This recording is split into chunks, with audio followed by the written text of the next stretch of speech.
ಮುಂಡಂಗೋಡ ನ್ಯಾಯಾಲಯವನ್ನ Dharwad high court ಪೀಠದಿಂದ ಬೇರ್ಪಡಿಸಿ ಮಂಗಳೂರು ಪೀಠದ ವ್ಯಾಪ್ತಿಗೆ ಸೇರಿಸುವ ಸರ್ಕಾರದ ಚಿಂತನೆಗೆ ಇದೀಗ ತೀವ್ರ ವಿರೋಧ ವ್ಯಕ್ತವಾಗಿದೆ.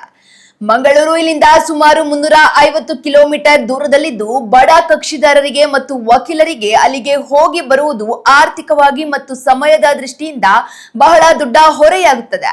ಆದರೆ ಧಾರವಾಡ ಪೀಠ ಕೇವಲ 75 ಕಿಲೋಮೀಟರ್ ಅಂತರದಲ್ಲಿರುವುದರಿಂದ ನಮಗೆ ಅತ್ಯಂತ ಅನುಕೂಲಕರವಾಗಿದೆ ಎಂದು ಮುಂಡಗೋಡ ತಾಲೂಕು ವಕೀಲರ ಸಂಘದವರು ತಹಶೀಲ್ದಾರರ ಮೂಲಕ ಮುಖ್ಯಮಂತ್ರಿಗಳಿಗೆ ಮನವಿಯನ್ನು ಸಲ್ಲಿಸಿದ್ದಾರೆ.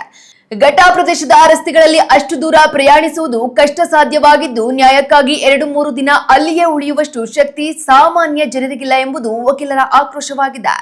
ಹೀಗಾಗಿ ನಮ್ಮನ್ನ ಧಾರವಾಡ ಪೀಠದ ವ್ಯಾಪ್ತಿಯಲ್ಲೇ ಮುಂದುವರಿಸಬೇಕೆಂದು ಒತ್ತಾಯಿಸಿರುವ ಸಂಘದ ಪದಾಧಿಕಾರಿಗಳು ಮಂಗಳೂರು ಪೀಠಕ್ಕೆ ಸೇರ್ಪಡೆ ಮಾಡುವುದನ್ನು ಯಾವುದೇ ಕಾರಣಕ್ಕೂ ಒಪ್ಪುವುದಿಲ್ಲ ಎಂದು ಸ್ಪಷ್ಟಪಡಿಸಿದ್ದಾರೆ.